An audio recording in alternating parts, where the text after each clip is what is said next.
Hi everyone, it's Colin from Colin Does Stuff. Welcome back again to the channel. We got another bike. It's pretty great, and we're going to be looking at replacing the bottom bracket, and in that process I'm going to show you some awesome bits I got from Stridsland. They're sweet, these self-extracting crank bolts and this chainring, and I will also show you these awesome cranks, but primarily I'm replacing the bottom bracket on this bike. It's an in-progress build, so thank you for tuning in, and please enjoy as we do some work on this bike. Sounds a little grindy. Off the bike, you know, the bottom bracket, it's a square taper bottom bracket. It felt pretty smooth enough. But once I put it in the bike and then installed the cranks, you could really hear it's pretty grindy in there. And I can also feel it as you hold the frame. It just basically feels and sounds quite rough. So I'm gonna replace it. I got another secondhand bottom bracket. We'll see if this one is any smoother. Worst case, I could buy a new one, but I like to try and get used stuff when I can. A sweet feature about these self-extracting crank bolts is they do what their name suggests. They self-extract. This cap, this pink cap, sweet color combo, the bolt is going to, as I twist the bolt backwards, lefty-loosey, it's going to press against this cap. There's probably another YouTube video that shows the physics of how it works, hopefully. Anyway, these are not on here very tightly because I knew I was going to replace this bottom bracket anyway. So I did not do them to their normal 40 Newton meters, but it's just like that. Lefty-loosey. And we're there. That is our drive side off. Give you another view of it. And the bolts and self-extracting caps stay inside the crank, which is nice. Means you don't have to lose things. It can make it a little bit finicky when you're trying to get it back on, but there's a great way to do it. Just be careful not to strip the threads. Probably won't happen. Get the drive side off. It's the same thing. Lefty-loosey. I had greased these spindles, so that also helps, but the bike wasn't actually ridden, so there's no corrosion or anything like that. Grab my trusty rag, my one trusty rag. Bottom bracket tool. This one is made by Park Tool. 32 notches. Very standard tool. This one has flats for some kind of wrench. I'm going to be using an adjustable wrench, a crescent wrench, because that's currently what I have. And for bottom brackets, more stuff on threads. Drive side is a left-hand thread, and that means to remove it, I'm going to go righty-tighty. Okay, so looking at the bolt, it's not a bolt, but the threads, I'm going to go that way to loosen the bottom bracket.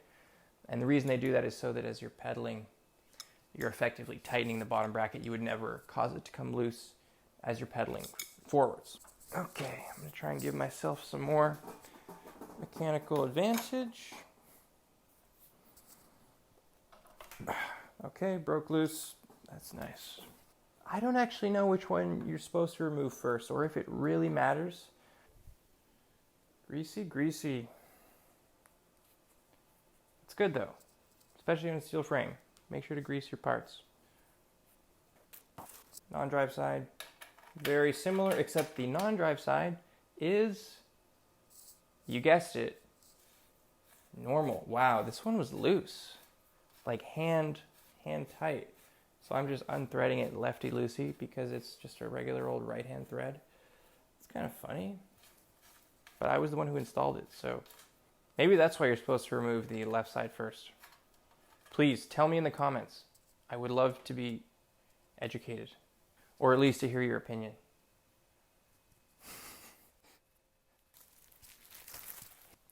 Here we have our next bottom bracket.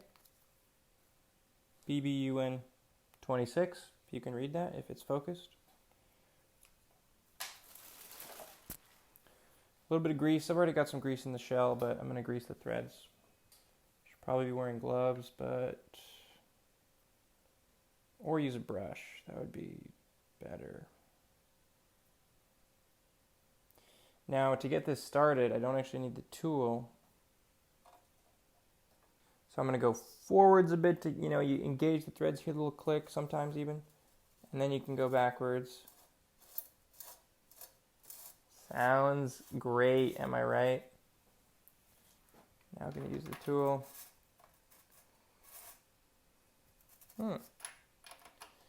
Interface on this one is not that good.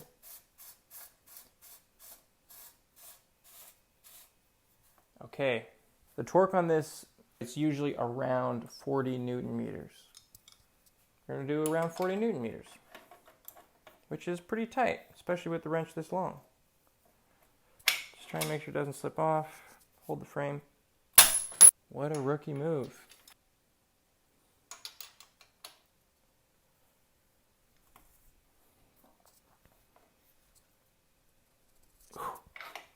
That feels pretty good. Okay.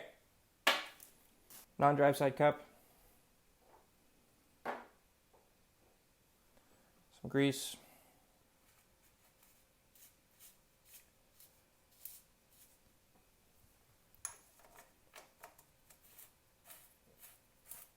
Now this one is going to go in the non-drive side. I mean, it's only going to go in as far as it can until it hits, you know, the body of this one. Again, make sure everything is tight enough. You got to be careful with these plastic ones because you can really just destroy them. Not quite 40 Newton meters yet.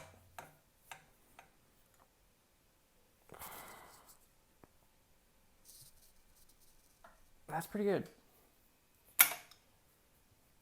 See if our tool comes out.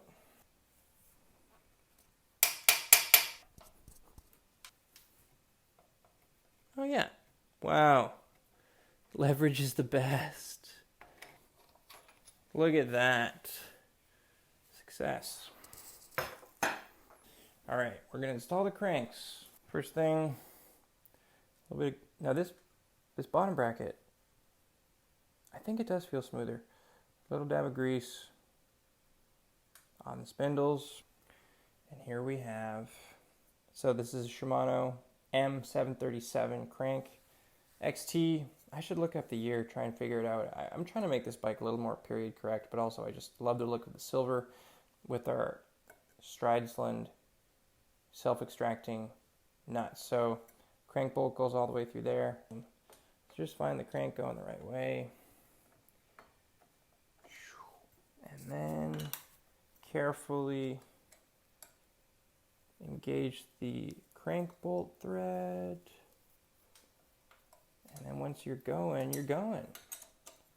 And it's just a matter of righty-tighty.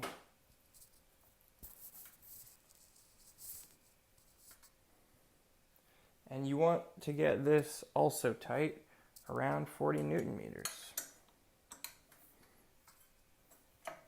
Because you don't want your cranks falling off. That's why everyone who doesn't like square taper cranks, that's what they say. Because your cranks might fall off. So yeah, get it tight enough. Okay, nice. Ooh, already sounds way better. Here we got our non-drive side. Same thing, M737. Beautiful. XT with our Stridsland self-extracting crank thing. Now when you install it, there's only 4 sides, but just make sure you do it the wrong way. You don't have both your cranks going like that. You would look very silly.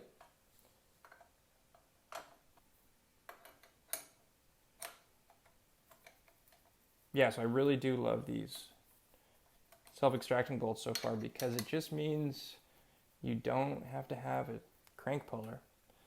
Although I would like to get a crank puller at some point anyway, because it's a useful tool to have. Again, we're going to 40 Newton meters, approximately.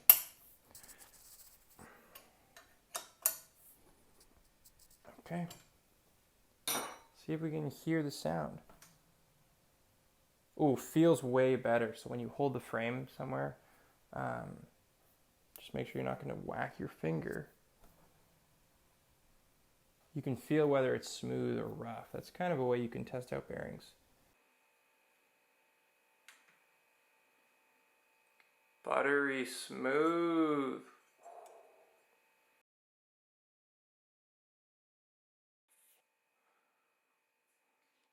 Sweet. New bottom bracket feels great.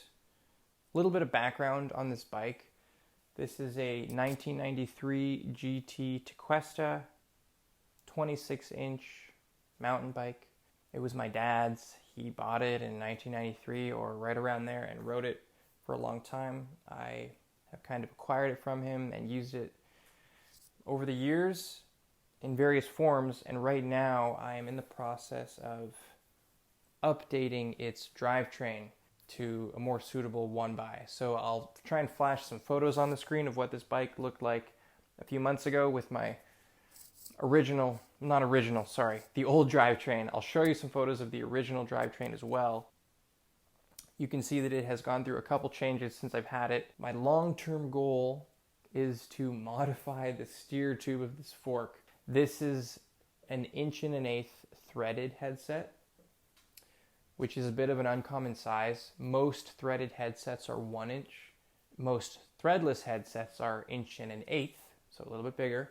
Mine is a threaded 1.125", which means it's a bit tricky to find nice headsets for it and also stems. So what I would like to do, and this is inspired by a Paul Brody video where he just extended the steer tube. I would like to try and, maybe not me, but someone who is actually either a frame builder or a metal worker, to basically just weld an extension onto my steer tube that makes it threadless, because it's 1.125". Then I can run a normal headset, not a normal headset, but an 1.125" headset, something nice, you know. Go watch the Paul Brody video if you want to know the details of how you might go about extending a steer tube. But that's long-term goal for this fork, so that I can more easily run a headset that doesn't go out of adjustment, because that's what threaded headsets do in my experience. They just go out of adjustment. I'm gonna throw some pedals on here and then put the wheels on. These are some also, well, M747.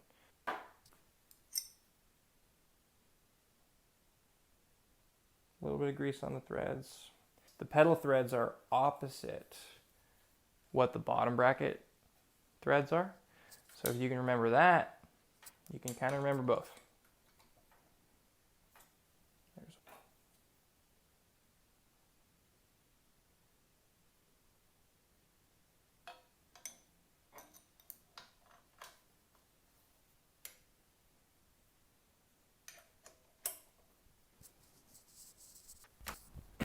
These are Gravel Kings in 2.1 width, 26 by 2.1, and boy are they balloon-like on my rims, which are pretty narrow. Velo orange rims onto some XT hubs. They are XT disc hubs. That was all I could get at the time. I would like to build up a new set of wheels with proper, rim brake hubs, because I think they look awesome. And I would like to get silver hubs. There we go.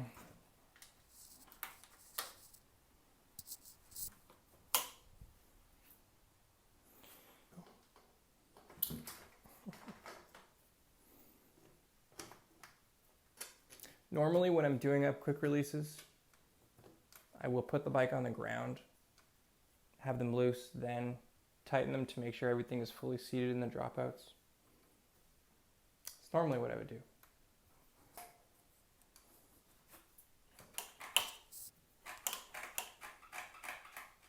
A little squeaky. Thanks for tuning in, everybody. Please let me know in the comments if you would like to see more on this bike. I do hope to put out more videos once I get the parts and decide where I would like to go with the build, whether or not I go with the 1x11, or I go with 2x7 in shiny silver. Still to be determined. I'll keep you updated. Thanks for watching.